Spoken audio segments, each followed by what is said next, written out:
स्वागत करते हैं आप सभी का आज के इस बहुत ही इंपॉर्टेंट वीडियो में। इस वीडियो में हम देखने वाले फिनॉल क्या है, फिनॉल के सभी इंपॉर्टेंट अभिक्रिया आपको बताने वाले हैं। इंपॉर्टेंट अभिक्रिया जैसे कि आपका रायमंड टाइमन अभिक्रिया हो गया, हर साल पूछे जाने वाला आपका हो गया कोल्बे स्मिथ अभिक्रिया 2024 में भी पूछा गया था, ये 2 सेट में।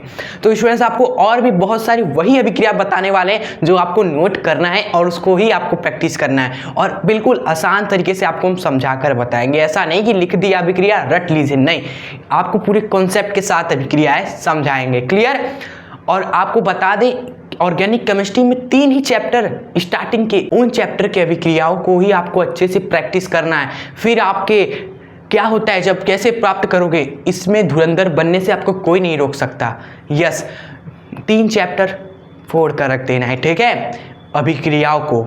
चलिए देखते हैं फिनॉल क्या है। देखिए फिनॉल आपका सबसे पहले तो बता दें, एरोमेटिक वाले से अगर OH समूह सीधे जुड़ा हो ना तो उसको बोलते हैं हम फिनॉल। ठीक है, कुछ खास बात बताइए सर, ये तो पता है फिनॉल क्या होता है, कोई एरोमेटिक वाले है उससे अगर OH समूह सीधे जुड़ा हो तो उसको फिनॉल बोलेंगे। खास बात बताइए ना जो एग्जाम में आता है। देखिए एग्जाम में आपका पूछा जाता है ना कि ये फिनॉल आपका अम्लीय प्रकृति दिखाता है, अम्लीय प्रकृति का ये फिनॉल होता है आपका। एग्जाम में पूछा जाता है क्यों होता है, अम्लीय प्रकृति का होता है, लेकिन क्यों होता है फिनॉल, ये क्वेश्चन बहुत पूछा जाता है। आइए आपको बताते हैं स्टूडेंट्स। कई लोग सोचते हैं ना फिनॉल क्षार है, क्यों? क्योंकि इसके पास OH समूह है। क्लियर? लेकिन स्टूडेंट्स क्षार होने का मतलब ये नहीं कि वो OH समूह का होना, क्षार होने का मतलब है कि OH समूह को वो त्याग सकता है, उसको बोलते हैं क्षार। जो OH माइनस का त्याग कर सकता है वो होता है क्षार। और अम्ल किसे बोलते हैं? जो H+ का त्याग कर सकता है उसको बोलते हैं। ठीक है, तो स्टूडेंट्स इससे जरा पूछो कि क्या ये OH माइनस का त्याग कर सकता है? नहीं कर सकता। स्टूडेंट्स ये OH माइनस का त्याग नहीं कर सकता। क्यों नहीं कर सकता? क्योंकि ये एरोमेटिक वलय से जुड़ा हुआ है और अनुनाद के कारण यह बहुत ही दोस्तों प्रबल तरीके से जुड़ा हुआ है, बहुत ही स्ट्रांगली जुड़ा हुआ है। क्लियर? स्ट्रांग क्यों हो गया, स्ट्रांगली क्यों जुड़ गया? क्योंकि अनुनाद भी हो रहा है।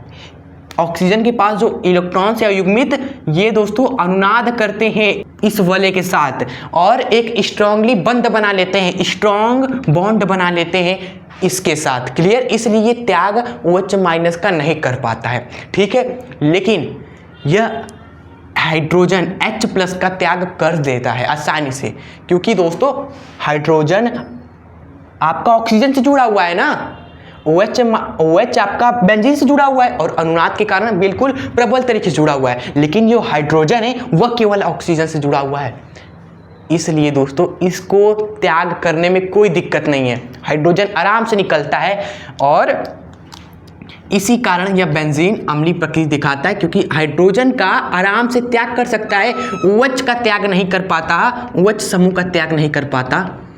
इसलिए दोस्तों यह अम्लीय प्रकृति का होता है, ना कि क्षारीय प्रकृति का। ओके, तो ये हाइड्रोजन निकलेगा तो ये आयन आपका बन जाता है। क्लियर? चलिए समझ में आया आपको? एग्जाम में अगर लिखना होगा तो कैसे लिखेंगे? आप लिखेंगे कि जो फिनॉल होता है वह अनुनाद के कारण OH समूह का त्याग नहीं कर पाता, लेकिन हाइड्रोजन आयन का त्याग आसानी से कर पाता है, इसलिए यह अम्लीय प्रकृति का होता है। बिल्कुल क्लियर कट आपको लिखना है। चलिए, तो ये इंपॉर्टेंस था इसलिए बता दिया। अब हम मेन आते हैं अभिक्रियाओं की ओर। बनाने की विधि क्या है, रासायनिक गुण क्या है, उसमें इंपॉर्टेंट रिएक्शन आपको बताते हैं। क्लियर? तो आइए इसको नोट करिए और आगे बढ़ते हैं हम।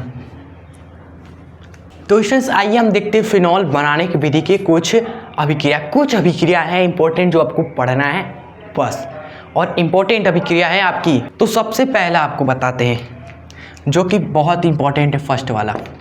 देखिए सबसे पहला है ना डाउस प्रक्रम। देखिए ये कैसा प्रक्रम है, देखिए नाम याद हो या ना हो, अभिक्रिया पता होनी चाहिए कि ऐसे ये होता है, बस और कुछ नहीं हम चाहते आपसे। देखिए ये ऐसा प्रक्रम है ना जो आपको बना कर देगा फिनॉल हेलो एरीन से। ये आपका हेलो एरीन है स्टूडेंट्स, ठीक है। इसको अगर आपको फिनॉल में कन्वर्ट करना है तो डाउस प्रक्रम आपका काम आता है। क्लियर? तो यहाँ पर आप लिखेंगे डाउस प्रक्रम का रिएजेंट और फिनॉल आपका बन जाएगा। क्लियर? एग्जाम में यही यही आपको याद रखना है। अब इस जो रीजेंट होता है वह रीजेंट आपका होता है स्टूडेंट्स, देखिए NaOH, एक्वस NaOH, और साथ में साथ हम HCl भी लेते हैं, 2 रिएजेंट लेते हैं, NaOH भी लेते हैं, HCl भी लेते हैं, और डायरेक्ट फिनॉल बन जाता है, यही होता है। क्लियर? तो यहाँ पर हम बना देंगे हमारा प्रोडक्ट फिनॉल। ये डाउस प्रक्रम बहुत ही इंपॉर्टेंट है, बना देता है डायरेक्ट फिनॉल हेलो एरिन से। क्लियर? चलिए, तो ये पहला हो गया आपका। उसके बाद देखिए सेकंड नंबर पे जो है कि अगर हमारे पास हेलो एरिन ना हो, हमारे पास बेंजीन हो, तो बेंजीन से कैसे बनेगा, ये भी इंपॉर्टेंट है। कभी कभी एग्जाम में ही आता है कि बेंजीन से फिनॉल बना कर दिखाइए, तो आपको आएगा तब ना, इसलिए यहाँ पर हम बता रहे हैं अगर आपके सामने डायरेक्ट बेंजीन हो, ये है आपके सामने बेंजीन, और इससे आपको कन्वर्ट करना हो फिनॉल में, इसको आपको कन्वर्ट करना हो फिनॉल में, तो स्टूडेंट्स बस कुछ नहीं करना होता है, डायरेक्ट आप करवाओगे O2 से अभिक्रिया। किससे करवाओगे? O2 से अभिक्रिया, और V2O5 की उपस्थिति में आप दोस्तों गर्म कर दोगे 315 डिग्री सेल्सियस पे स्टूडेंट्स। ठीक है? वैसे ये डिग्री विग्री आपको याद नहीं करना है, बस रीजेंट याद करना है। यहाँ पर भी दोस्तों तापमान 340 और दाब बहुत ज़्यादा होता है, लेकिन वो सब आपको थोड़ी ना याद करना जरूरी है, आपको रीजेंट पता होना चाहिए कि ये होता है, इसमें रीजेंट पता होना चाहिए कि ये होता है। ठीक है? चलिए, तो यहाँ से डायरेक्ट आपका बेंजीन से बन जाता है फिनॉल। तो ये सब नाम आप लिख लीजिएगा कॉपी पे कि ये बेंजीन है, ये है हमारा फिनॉल। क्लियर? एंड ये है हमारा दोस्तों क्लोरोबेंजीन,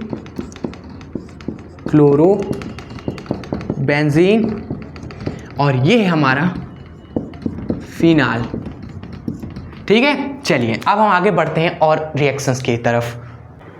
ठीक, तो स्टूडेंट्स बनाने की विधि में बस एक और आपको देखना है, उसके बाद नहीं, जो कि है बेंजीन डाईएज़ोनियम क्लोराइड के द्वारा। बेंजीन डाईएज़ोनियम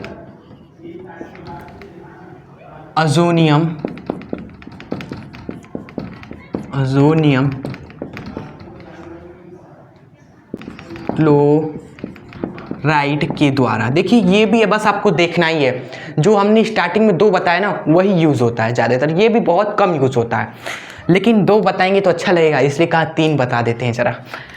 देखिए, बेंजीन डाईएज़ोनियम हमने halo alkane and hello Erin chapter में भी आपको इंट्रोड्यूस कराया था। बेंजीन डाईएज़ोनियम क्लोराइड दिखने में कैसा होता है? ऐसा होता है, ये आपका बेंजीन होता है। ठीक है? और डाईएज़ोनियम बोलते हैं दोस्तों 2 N को, N2 को बोलते हैं डाईएज़ोनियम, N2 को बोलते हैं डाईएज़ोनियम, और क्लोराइड, यहाँ पर क्लोराइड जुड़ गया। कितना सिंपल था, बेंजीन डाईएज़ोनियम क्लोराइड, बस समझ में आया आपको? चलिए, अब इससे बेंजीन बनाना है ना, तो स्टूडेंट्स आपको जल से अभिक्रिया करानी है। किससे अभिक्रिया करानी होगी? बस जल से अभिक्रिया कराएंगे हम H2O से, और इसको गर्म वगैरह कर देंगे, तो आपका बेंजीन डाईएज़ोनियम क्लोराइड से फिनॉल बन जाएगा। ये बना दिया आपका। क्लियर? जिधर पर ये सब जुड़ा हुआ है ना, उधर पर आकर OH से जुड़ जाता है, ये ध्यान रखिएगा। और इसको कैसे हम समझेंगे, इसको समझ आइए सर। देखिए, बहुत ही सिंपल इसमें काम हो रहा है। H2O के पास क्या है? H है और OH है। आपको पता होगा कि जो H2O होता है उसमें 2 चीज़ें होती हैं, एक होता है H+ और एक होता है OH-, यही 2 चीज़ों से मिलकर बना होता है। तो सबसे पहले तो H+ ने क्या किया, यहाँ पर जो H+ है वो Cl- को अपनी तरफ बुला दिया, आकर्षण, प्लस माइनस का आकर्षण हो गया। तो प्लस माइनस आकर्षण करके आपस में जुड़कर एक यौगिक बनाते हैं जिसको बोलते हैं HCl, हाइड्रोक्लोराइड अम्ल। ओके, अब बात आती है बचा क्या? अब बचा दोस्तों ये केवल N2। अब N2 क्या है? N2 एक नाइट्रोजन गैस है, और गैस कभी भी दोस्तों यौगिक में ठहरता नहीं है। गैस बना तो वो उड़ जाता है। आप ही सोचो, हाइड्रोजन गैस बनता था, धातु के साथ अम्ल की अभिक्रिया कराने पर तो वो ठहरता था, तुरंत निकलता था ना। तो यहाँ पर भी गैस बना तो वो तुरंत निकल जाता है, वो कभी भी ठहरता नहीं है। तो गैस का कॉन्सेप्ट यही है कि वो बना तो निकलेगा ही निकलेगा। तो अब रह क्या गया? अब रह गया दोस्तों केवल OH-। तो यही आकर दोस्तों यहाँ पर जुड़ जाता है जहाँ से सब निकल रहे हैं। ठीक है? तो ये है कॉन्सेप्ट आपका। तो स्टूडेंट्स इसको नोट कर लीजिएगा। अब देखिए, हम आ रहे हैं बनाने की विधि के बाद इसके रासायनिक गुण, उसमें बहुत इंपॉर्टेंस अभिक्रिया है, बहुत ज़्यादा इंपॉर्टेंस, क्या ही बताएं। तो आप इसको जल्दी से नोट करिए, हम बढ़ते हैं आगे की ओर हम सभी, ठीक है। सो चलिए आते हैं हम रासायनिक अभिक्रियाओं की ओर, रासायनिक गुण की तरफ, ठीक है। और सबसे पहले आपको दो सबसे ज़्यादा पूछे जाने वाले अभिक्रिया बताते हैं, रायमंड टाइमन अभिक्रिया, दूसरा कोल्बे श्मिट अभिक्रिया, ठीक है। आइए तो सबसे पहला हेडिंग डालिए, रायमंड टाइमन अभिक्रिया, स्टूडेंट्स, ठीक है। आइए देखिए, रासायनिक अभिक्रिया का मतलब आपको पता है ना कि फिनॉल की अभिक्रिया हम कई रिएजेंट से कराएंगे और देखेंगे क्या क्या बन रहा है। फिनॉल की अभिक्रिया कई रिएजेंट से कराएंगे, देखेंगे क्या क्या बन रहा है, ठीक है। यही होता है रासायनिक गुण। देखिए सबसे पहले रायमंड टाइमन ने क्या किया, फिनॉल की अभिक्रिया कराई, फिनॉल की अभिक्रिया कराई इन्होंने दोस्तों दो यौगिकों से, क्योंकि देखो नाम से रिलेट करो, नाम है रायमंड टाइमन, दो शब्द है नाम में, इसी तरह इससे रिलेट करो कि इस अभिक्रिया में दो यौगिक से अभिक्रिया होगी। यह है याद करने का तरीका। पहला यौगिक है आपका NaOH, फिर उसके बाद दूसरा यौगिक है CHCl3, इसको बोलते हैं ट्राइक्लोरोमीथेन।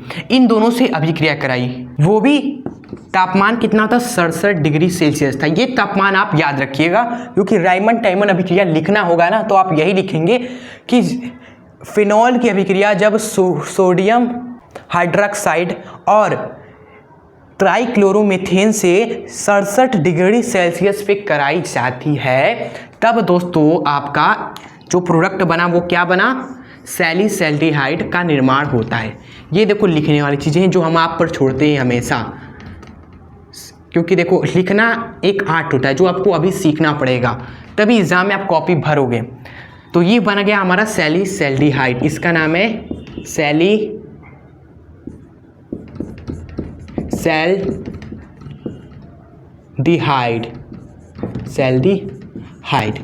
देखिए कितना आसान अभिक्रिया है, लोग इसको फालतू का बड़ा कॉम्प्लिकेट बना देते हैं, एकदम हार्ड सा, लेकिन एकदम आसान तरीके से आपको बताया कि NaOH सोडियम हाइड्रोक्साइड और ट्राइक्लोरोमीथेन का आप अभिक्रिया कराओगे फिनॉल से 67 डिग्री सेल्सियस पे, तो सैलिसैल्डिहाइड का निर्माण होता है। ये अभिक्रिया आपको लिख के खत्म करना है, ठीक है। अब इसके बाद इसी तरह एक और है जिसका नाम हमने आपको बताया था, इंपॉर्टेंट अभिक्रिया है कोल्बे श्मिट अभिक्रिया, कोल्बे श्मिट अभिक्रिया। देखिए इनमें भी आप देखोगे कोल्बे फिर श्मिट, दो शब्द है ना, इसलिए यहां पर भी दो यौगिक है। ये ट्रिक हम आपको बता रहे समझाने का, याद करने का। फिनॉल की अभिक्रिया कराई जाएगी दो यौगिक से, फिनॉल की अभिक्रिया कराई जाएगी दो यौगिक से, और कौन कौन से होंगे दोस्तों, पहला तो आपका दोस्तों वही NaOH होगा, पहला जो आपका होगा यौगिक वह NaOH होगा, दूसरा अलग होता है, दूसरा होता है आपका CO2, ठीक है। समझ गए आप सभी, दो यौगिक है NaOH और दूसरा है CO2 स्टूडेंट्स, क्लियर आप सभी को। यहाँ पर जो निर्माण होता है सैलिसिलिक एसिड का निर्माण होता है यहाँ पर, ठीक है। OH आपका दोस्तों देखिए कुछ नहीं, OH का कुछ नहीं हो रहा है, यहाँ पर क्या हो जा रहा है, CHO जुड़ा है, यहाँ पर दोस्तों क्या बनता है, क्या जुड़ता है, COOH आकर जुड़ता है। बस दोनों में यही याद रखना है। ट्रिक इसका भी बता देते हैं, देखो यहाँ पर CO2 है ना, मतलब कि COO, ये कुछ ऐसा है, CO2 से कुछ ऐसा फील हो रहा है, COO, तो COO से याद आएगा COOH यहाँ पर जुड़ने वाला है, ठीक है। और यहाँ पर CHCl3 है, तो इससे कुछ ऐसा फील नहीं आ रहा है, CH का फील नहीं आ रहा है, CHO यहाँ पर जुड़ने वाला है। ये ट्रिक हमने आपको बताया, आई होप आपको पसंद आया होगा कि ये तरीका है अच्छा याद करने का अभिक्रियाओं का, ठीक है। इन दोनों को आप याद हो चुका होगा आधा से ज़्यादा, क्लियर। और जो इम्पोर्टेंट बात है लिखना, कैसे लिखेंगे स्टूडेंट्स, पहले तो प्रोडक्ट का नाम लिख लीजिए, यहाँ पर सैलिक एसिड बनता है, सैलिसिलिक अम्ल का निर्माण होता है प्रोडक्ट के रूप में, ठीक है। और यहाँ पर दोस्तों जो तापमान होता है वह 400 केल्विन, और जो दाब होता है वह याद रखिएगा 6 से 7 एटीएम दाब होता है। ये आपको देखिए याद करना पड़ेगा, ये आपके एग्जाम में 100% आना है, इसलिए इसको तो आप याद कर सकते हो डाटा को। क्लियर? लिखेंगे आप कैसे, एग्जाम में आएगा, लिखिएगा बिल्कुल बिंदास कि जब फिनॉल की अभिक्रिया सोडियम हाइड्रोक्साइड एवं कार्बन डाइऑक्साइड से कराते हैं 400 केल्विन और 6 से 7 एटीएम दाब पर, तो यहाँ पर सैलिसिलिक अम्ल का निर्माण होता है। ये बिल्कुल अच्छा तरीका है लिखने का। ठीक है, सो देखिए हम चाहते लिखवा भी सकते, लेकिन अगर आप खुद विश्वास मानो, खुद से हमने जो बोला उसको लिखोगे ना, तो अभिक्रिया आपको बहुत ही अच्छे तरीके से याद होंगी, इसलिए हम नहीं लिखवा रहे। आप देखो यहाँ पर हमने समझाया, फिर वही चीज आप लिखोगे तो आपको खुद देखना अच्छे तरीके से समझ में आ जाएगा। ठीक है, सो चलिए ये 2 अभिक्रिया हमने बताई, अब आगे की रिएक्शंस देखते हैं। सो स्टूडेंट्स बस 5 मिनट और दीजिए, फिर उसके बाद हम ये फिनिश कर देंगे इंपॉर्टेंट रिएक्शंस। ठीक है, देखिए और भी कुछ इंपॉर्टेंट रिएक्शन है जो कि क्या होता है, जब कैसे प्राप्त करोगे में बहुत यूज होते हैं। सो इसलिए हम बताना चाहते हैं थर्ड इसमें, वह है NH3 से अभिक्रिया। NH3 से अभिक्रिया देखकर आते हैं। देखिए क्या बनता है अभिक्रिया। देखिए ये तो बहुत ही आसान है, जब आपने फिनॉल लिया ये और इसकी रिएक्शन आपने करा दी NH3 से स्टूडेंट्स। ठीक है, और एक रीजेंट भी याद रखना होता है इसमें ZnCl2। ये रीजेंट देखो कई तीसरी बार आया हुआ है, जब से ऑर्गेनिक केमिस्ट्री शुरू हुआ है ये रीजेंट तीसरी बार आया हुआ है। आप खुद ही अगर शुरू से बंधे होंगे तो आपको पता होगा। तो अगर इसकी उपस्थिति में आप रिएक्शन कराओ तो डायरेक्ट ये फिनॉल से कन्वर्ट हो जाता है एनिलीन में। किसमें? एनिलीन में। चलिए ये बन गया आपका एनिलीन। चलिए खत्म, ये पहला रिएक्शन समझ में आ गया ना। ये OH आपका निकला, हाइड्रोजन के साथ जुड़कर बना दिया H2O, और जो NH2 है वह यहाँ पर आकर जुड़ गया। ठीक है, NH2 यहाँ पर आकर जुड़ गया और एक हाइड्रोजन इसका OH के साथ मिलकर H2O बना दिया। अब आते हैं सेकेंड रिएक्शन पे। दूसरा है आपका नाइट्रीकरण, जो कि बहुत ही ज़्यादा इंपॉर्टेंट है। नाइट्रीकरण, देखिए नाइट्रीकरण 2 तरीके से आपका रिएक्शन शो करता है। पहला, जब आप फिनॉल की अभिक्रिया कराओ स्टूडेंट्स, फिनॉल की आप अब रिएक्शन कराएं तनु HNO3 के साथ। जब तनु HNO3 के साथ आप रिएक्शन कराएंगे तो देखिए क्या बनता है, ये बनता है और ये बनता है। ठीक है, ये रिएक्शन आपको समझ में आ रहा होगा कि ये कैसा रिएक्शन है स्टूडेंट्स। ना इलेक्ट्रॉन्स नहीं प्रतिस्थापन अभिक्रिया, जो हेलो एल्केन और हेलो एरीन में हमने बताया था। लेकिन चेंज तब होता है ना जब आप तनु की जगह पर सांद्र HNO3 ले लो, तब दोस्तों पूरा का पूरा वक्त बदल जाता है, जज्बात बदल जाते हैं। लेकिन वो दिखाने के लिए आप इसको तो पहले नोट कर लें। नोट कर लिया तो स्टूडेंट्स जो आपका बन रहा है सांद्र लेने पर, वो अब आपको हम बताने जा रहे हैं। इसमें सेकेंड हम यहाँ पर लिखवा दे रहे हैं। जब आप फिनॉल की अभिक्रिया कराएंगे सांद्र HNO3 के साथ, तब स्टूडेंट्स यहाँ पर देखिए क्या होता है, यह फिनॉल्स के तीनों तरफ NO2 जुड़ जाता है। तीनों तरफ NO2 जुड़ जाता और इसको बोलते हैं प्रिक्रिक अम्ल। प्रिक्रिक अम्ल, ठीक है। और एग्जाम में भी कई बार पूछा गया है कि फिनॉल से प्रिक्रिक अम्ल बनाइए, ठीक है। तो स्टूडेंट्स यही अभिक्रिया होती है, सांद्र HNO3 से हम रिएक्शन कराते हैं, ठीक है। तो ये सब आपको सीखना पड़ेगा कि अगर हम तनु लेंगे, तनु का मतलब ही क्या होता है, थोड़ा सा है। HNO3 थोड़ा सा है, तो थोड़ा सा कितना होगा, 1 होगा, 2 होगा, ऐसे देखो। तो एक या तो इधर जुड़ेगा या तो इधर ही जुड़ेगा, ठीक है। लेकिन जब सांद्र लोगे, सांद्र का मतलब कि HNO3 की मात्रा बहुत ज़्यादा है, तो ये दोस्तों आप 1-2 नहीं है, बहुत सारे। इसलिए दोस्तों ये हर जगह अटैक कर देते हैं जहाँ जहाँ ये जुड़ सकते हैं, ठीक है। और प्रिक्रिक अम्ल का निर्माण करते हैं। इसका आपसी आप नाम लिखोगे तो 2,4,6 ट्राइनाइट्रोफिनॉल होता है। तो ये आपका नाइट्रीकरण का बहुत इंपॉर्टेंट रिएक्शन था आपका।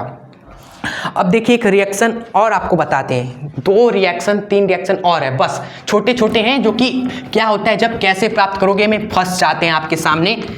नहीं पता होगा तो आप नहीं कर पाओगे, बिल्कुल ही उदास हो जाओगे कि यार नहीं हो पा रहा मुझसे, सब पढ़ लिया तब भी। इसलिए हम ये वीडियोस ला रहे हैं जिससे आपको रिएक्शन में बिल्कुल 101% कॉन्फिडेंस आए, हर एक रिएक्शन आपको ईजी लगे, पढ़ा हुआ लगे, ठीक है। इसलिए वीडियो को आप ज़रूर से ज़रूर देखें और साथ साथ शेयर भी करें। जो हम कह रहे थे 4th के बाद 5th नंबर वाला, वह है Br2 जल से अभिक्रिया, जल से अभिक्रिया ये भी बिल्कुल उसी तरह होता है सांद्र HNO3 की तरह। यहाँ पर भी Br2 जल से अभिक्रिया कराओगे तो Br2 की मात्रा बहुत ज़्यादा होती है, ठीक है। तो आपका वही बन जाता है जो आपने अभी बनाया। ये है फिनॉल, इसकी रिएक्शन हमने करा दी Br2 जल के साथ। तो ये Br2 की मात्रा बहुत ज़्यादा है, 1-2 नहीं है, ये 2 से भी कई ज़्यादा हैं। तो ये जहाँ जहाँ जुड़ सकते हैं वहाँ वहाँ जुड़ जाते हैं, ठीक है। तो ये आपका बन जाता है, देखिए क्या बन गया, Br इधर जुड़ गया, Br इधर जुड़ गया, Br इधर जुड़ गया। क्लियर आप सभी को? आई होप आप इन सभी रिएक्शन को नोट करिएगा और कम से कम 2-3 बार प्रैक्टिस करिएगा। देखिए कह रहे हैं ना, स्टार्टिंग के 3 चैप्टर बस, उसके बाद आप भले ही मत पढ़े रिएक्शंस को, उन्हीं 3 चैप्टर्स के रिएक्शन को बार बार पढ़े। और क्या होता है जब कैसे प्राप्त करोगे, सारे सवाल आप ट्राई करें, प्रैक्टिस करें, फिर आसान लगेगा, ठीक है। देखिए इसके बाद जो छठवा है आपका, वो है आपका जिंक से अभिक्रिया। जिंक से अभिक्रिया पर क्या होता है, जिंक से अभिक्रिया, जिंक से अभिक्रिया, जब आप फिनॉल की अभिक्रिया जिंक से कराएंगे तो देखिए जो जिंक है वह OH को बिल्कुल ही गायब कर देता है, ठीक है। समझ लो OH अंतर मंतर जंतर हो गया, मतलब कि वो पूरी तरीके से गायब हो गया और बेंजीन बना देता है, ठीक है। सो ये बहुत ही पूछा गया है ये कि फिनॉल को बेंजीन में कन्वर्ट करिए। तो फिनॉल से बेंजीन में कैसे कन्वर्ट होता है, जिंक से अभिक्रिया कराते हैं, क्लियर। और बन जाता है साइड प्रोडक्ट में जिंक ऑक्साइड। जिंक ने ऑक्सीजन को खींचकर बना लिया जिंक ऑक्साइड, और रह क्या गया यहाँ पर, हाइड्रोजन रह गया भाई। और बेंजीन में हर जगह हाइड्रोजन जुड़ा ही होता है, दिखता तो है नहीं लेकिन जुड़ा रहता है, ठीक है। सो दिखाने की जरूरत नहीं है, हाइड्रोजन मौजूद होता है आपका, ठीक है। चलिए, तो आई होप आपको ये वीडियो कैसी लगी, अच्छी लगी होगी और चीज़ें समझ में आई होंगी कि जिंक ने ऑक्सीजन को खींच लिया, Br की मात्रा ज़्यादा है तो ये हर जगह जुड़ जाता है, 1 2 3 जगह पर। अगर तनु HNO3 होगा तो वह तनु मतलब कि कम होगा HNO3, तो केवल NO2 1-2 बनेगा, जो कि कभी ऑर्थो पे जुड़ेगा तो कभी पैरा पे जुड़ेगा। लेकिन सांद्र HNO3 लोगे तो वह दोस्तों अधिक है, मात्रा ज़्यादा, इसलिए वह तीनों जगह पर जुड़ जाता है। ये 2 चीज़ें आपको समझ में आ गई होगी। और राइमंड टाइमन कोल्बे स्मिथ अभिक्रिया भी अच्छे से समझाई हमने, बनाने की विधि भी आपको बिल्कुल क्लियर बताया, 3 ही आपको बताया, ठीक है, ज़्यादा नहीं है, कुल मिला जुलाकर 9 ही आपको बताया अभिक्रिया यहाँ पर, ठीक है। सो ये वीडियो कैसी लगी आपको, आप ये कमेंट बॉक्स में कमेंट करके ही जाइएगा प्लीज़। और पसंद आई तो जाने से पहले लाइक भी जरूर कर दीजिएगा जरूर से, एंड अपने फ्रेंड्स को भी ये वीडियो शेयर जरूर कर दे ताकि उन्हें भी रिएक्शंस रटनी ना पड़े। यहाँ पर लिखने वाली चीज़ें आप लिख लोगे लेकिन समझने वाली चीज़ें हम आपको बता दे रहे हैं। अगर आप वही चीज़ दोबारा लिखोगे तो आपको देखो कितनी अच्छी तरीके से रिएक्शंस आ जाने वाली हैं, ठीक है। सो मिलेंगे आपसे नेक्स्ट वीडियो के साथ, तब तक के लिए आप यूं ही हंसते रहें, मुस्कुराते रहें और हमेशा आगे बढ़ते रहें और फोड़ कर आए एग्जाम में। तब तक के लिए जय हिंद, वंदे मातरम।